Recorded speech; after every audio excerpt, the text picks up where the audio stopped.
जी नाज़रीन, जैसे कि आप जानते हैं कि मौजूदा गवर्नमेंट ने इक़्तिदार संभालने से पहले ये दावे किए थे कि वो इक़्तिदार में आके मुल्क में से महंगाई का ख़ात्मा करेंगी, बेरोज़गारी का ख़ात्मा होगा, लोगों को रोज़गार मिलेंगे और आम आदमी की ज़िंदगी जो है ना उसको सहल बनाया जाएगा। लेकिन इस टाइम डॉलर जो है तारीख़ की बुलंद तरीन सतह पर है। हम इस टाइम लाहौर की मारूफ़ कारोबारी मार्केट में मौजूद हैं और यहाँ पर हम इस मार्केट में ताजर रहनुमा जनाब सरदार अज़हर सुल्तान से बात करेंगे और उनसे जानेंगे कि डॉलर की कीमतों में इजाफ़ा होने के बायस उनके कारोबार पर क्या मनफी असरात पड़े हैं। जी अस्सलाम वालेकुम अज़हर साहब। अस्सलाम वालेकुम। अज़हर साहब, ये बताइए कि डॉलर की कीमतें जो है तारीख़ की बुलंद तरीन सतह पर हैं, तो आपके कारोबार को किस हद तक डॉलर की कीमतों ने मुतासर किया, ये बताइए प्लीज़। देखिए जी, कारोबार की सूरत ये है कि आप डॉलर का अंदाज़ा लगाएं कि पाकिस्तान की जो टोटल मईशत है ना वो तकरीबन 300 अरब डॉलर है। हमारा पूरा जीडीपी 300 अरब डॉलर, हमारी एक्सपोर्ट 25 अरब डॉलर है ऑलमोस्ट। तो इसका मतलब है कि आपकी पूरी इकॉनमी में 8% आपकी एक्सपोर्ट है। आप 8% एक्सपोर्ट के लिए आपने डिवेल्यूएशन कर दी पाकिस्तानी करेंसी की, और डिवेल्यूएशन कितनी कर दी? तकरीबन 60% कर दी। अब 60% डिवेल्यूएशन का मतलब है कि 100 रुपये की जो चीज़ थी वो 160 की होगी, 120 की जो चीज़ थी वो 180 की होगी।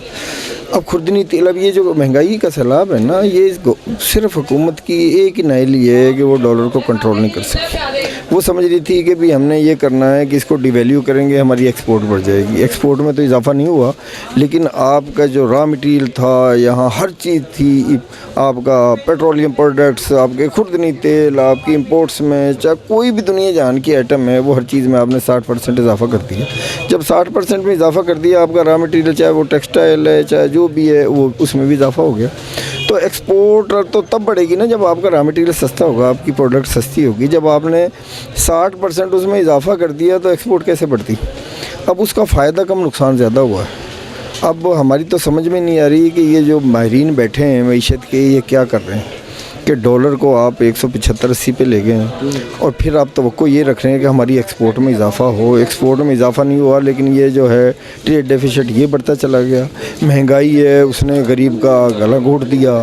कारोबारी मंदे, जब कुव्वत ख़रीद नहीं रहेगी, कारोबार कैसे चलेगा? आप कोई किसी शोबे में भी चले जाएं, आप तामीरात के में चले जाएं, आप लग्जरीज़ में चले जाएं, आप रोज़मर्रा की उसमें चले जाएं, आप खुर्दनी तेल, पेट्रोलियम प्रोडक्ट, कोई भी चीज़ है उसमें डबल इजाफा हो गया।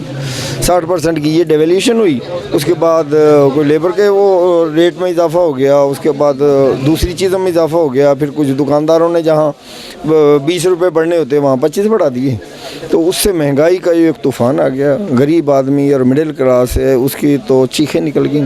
एलीट क्लास है या बहुत जो है उनकी आप लगा लें कि उनको कोई फ़र्क नहीं पड़ा। अब जो हुकूमत दावे कर रही है कि ये हमने तो गाड़ियाँ इतनी बढ़ गई हैं, वो बढ़ गया, वो एक ख़ास तादाद है। अब 22 करोड़ में कितने लोग हैं जो एंजॉय कर रहे हैं? अब आप देखें कारोबारी मार्केट है, कहीं चले जाएँ आप, कारोबार का हुजम नहीं बढ़ा, हुजम कम हुआ है। आपकी एक्सपोर्ट है वो नहीं बढ़ी। अब ये जो माहिरीन हैं वो फ़िगर बैठे टीवी पे मुज़ाकरों में फ़िगर दे रहे होते हैं, वो बिल्कुल बेसलेस है, प्रैक्टिकल बिल्कुल नहीं है। जब आपको आवाम को आप ना तो कोई मुनासिब रेट दे सके, ना आप उनको कोई सहूलियत दे सके, ना उनकी कोई आपने आमदन बढ़ा सके, तो वो आप कैसे फिर आप संभालेंगे महंगाई के सैलाब को? ये बताइए कि मोबाइल फ़ोन की जो कस्टम ड्यूटी है उसमें भी इजाफा किया गया, सेल्स जो है उसके ऊपर, तो इस हवाले से बताइए कि क्या असरात हैं उसके सेल के ऊपर? आप उस पर देख लें कि जो यूज़ मोबाइल हमारे आ रहे हैं, बहुत बड़ा मतलब है हुजम है उसमें, वॉल्यूम है हमारी मोबाइल एसेसरीज़ में और मोबाइल में। अब उस पर 17% सेल टैक्स लगा दिया, यानी कि जो ड्यूटी 40,000 थी वो तकरीबन 70-75,000 हो गई। अब आप अंदाज़ा लगाएं, फिर कहते हैं कि इस मुल्क में टैक्स चोरी होता है। भैया आप लाख रुपए 40,000 रुपये ले रहे हैं टैक्स, इतना मतलब है कि वो जो वेलफेयर स्टेट है दुनिया में वो नहीं ले रहे। अब वो क्या दे रहे हैं जो वेलफेयर स्टेट इतना टैक्स लेके पब्लिक को, वो आवाम को सब कुछ दे रहे हैं। हम इतना भारी टैक्स ले रहे हैं और उसके बाद आवाम को हमें कुछ भी नहीं मिल रहा, ना कोई रोज़गार है, ना कोई पब्लिक ट्रांसपोर्ट है, ना कोई हेल्थ है, ना कोई एजुकेशन है, ना कोई लॉ एंड ऑर्डर है, क्या है? कुछ भी नहीं मिल रहा है। इतने भारी टैक्सेस दे रहे हैं आम, और उसके बाद आप दे कुछ भी नहीं रहे आवाम को। तो उससे क्या हुआ है कि इतने भारी टैक्सेस से जो हमारी मोबाइल की जो से वाबस्ता लोग हैं वो चीखें मार रहे हैं। मोबाइल की जो वो यूज़ मोबाइल की जो सारी ठप्प हो गया कारोबार। अच्छा ये बताइए कि एसेसरीज़ के भी ऊपर कोई इजाफा किया गया, इसकी सेल्स के ऊपर भी? एसेसरीज़ पे तो ऑटोमेटिक इजाफा हो गया ना, जब आपने डॉलर ही बढ़ा दिया तो आप ड्यूटी ना भी बढ़ाएं, तो जब डॉलर बढ़ा दिया तो 60% तो वैसे ही हर चीज़ ही बढ़ गई, फिर हमारी ड्यूटी है वो भी डॉलर्स में लग रही होती है। तो जो मतलब है जिस चीज़ की वैल्यू 100 रुपये कंसीडर 110 रुपये कंसीडर होती थी, अब वो 175 रुपये कंसीडर, उसी हिसाब से ड्यूटी लग रही है। तो आप ये समझ लें कि हर चीज़ पे ही जो 60% 70% इजाफा हो गया, तो उससे कारोबार के जो है वॉल्यूम में फ़र्क आया, हमारे मतलब बाज़ारों में मंदी आ गई। अच्छा अजहर साहब ये बताइए कि क्या गवर्नमेंट से आपको कुछ तवक्कात हैं या कोई पैगाम देना चाहते हैं कि वो क्या इक़दाम करें जिससे कारोबारी सूरत हाल में बेहतरी आ सके? सबसे पहले तो ये डॉलर को कंट्रोल करें। अगर आप 120 पे नहीं ला सकते तो कम से कम इसको 140 पे या 30 पे लेके आएँ।